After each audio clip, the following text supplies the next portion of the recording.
సినిమాలో హీరో డాన్సులు వేస్తుంటే మనం వాటిని చూస్తూ ఎంజాయ్ చేస్తుంటాం. కానీ దాని వెనక ఒక కొరియోగ్రాఫర్ కష్టం ఉంటుంది. ఇండియాలో టాప్ కొరియోగ్రాఫర్ గా పేరు తెచ్చుకున్న వాళ్లలో ప్రభుదేవ మొదటి స్థానంలో ఉంటాడు. తన కొరియోగ్రఫీలో వచ్చిన చాలా సాంగ్స్ సూపర్ సక్సెస్ లు సాధించాయి.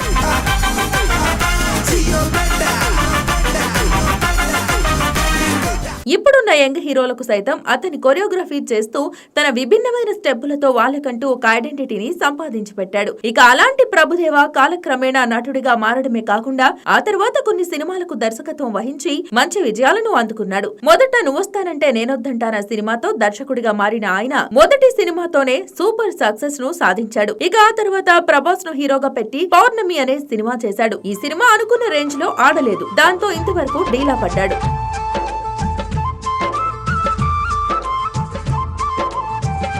ఇక ఏదేమైనా కూడా ప్రభుదేవా లాంటి కొరియోగ్రాఫర్ డైరెక్టర్ గా మారటం అనేది మామూలు విషయం కాదు. తెలుగు, తమిళ, హిందీ భాషల్లో కూడా సినిమాలను చేసి సూపర్ సక్సెస్ లను అందుకున్న ఘనత ప్రభుదేవాకే దక్కింది. చిరంజీవి హీరోగా వచ్చిన శంకర్ దాదా జిందాబాద్ సినిమా ప్రభుదేవా డైరెక్షన్ లోనే తెరకెక్కింది. ఈ సినిమా కూడా అనుకున్న స్థాయిలో మెప్పించకపోవడంతో ప్రభుదేవా తెలుగులో స్టార్ డైరెక్టర్ గా మారలేకపోయాడు. శంకర్ దాదా జిందాబాద్ తర్వాత ఆయన మరో 1-2 సినిమాలను డైరెక్ట్ చేసినా కూడా అవి ఆశించిన మేరకు సక్సెస్ లను సాధించలేదు. ఇక మగధీర తర్వాత రామ్ చరణ్ తో ఒక సినిమా చేయడానికి ఆయన తీవ్రమైన సన్నాహాలైతే చేశాడు. కానీ తను చెప్పిన కథ విషయంలో చిరంజీవి ఇంప్రెస్ కాకపోవడంతో ఆ సినిమా పట్టాలెక్కలేదు. ఇక దానికి తోడుగా చిరంజీవి ప్రభుదేవా సక్సెస్ ని ఇవ్వలేకపోయాడు. కాబట్టి చిరంజీవి ప్రభుదేవాను పక్కన పెట్టాడనే వార్తలు కూడా వచ్చాయి. ఇక ఏదేమైనా కూడా ఇక్కడ సక్సెస్ లు మాత్రమే మాట్లాడతాయి. హీరోలతో డైరెక్టర్స్ కి ఎంత మంచి రిలేషన్ ఉన్నా కూడా ఒక స్టార్ హీరో ఒక సినిమా ఇవ్వాలి అంటే ఆ డైరెక్టర్ కి సక్సెస్ ఉండాలి. దాంతో పాటుగా వాళ్ళ మార్కెట్ కూడా భారీగా పెరిగి ఉండాలి. తన సినిమాల పట్ల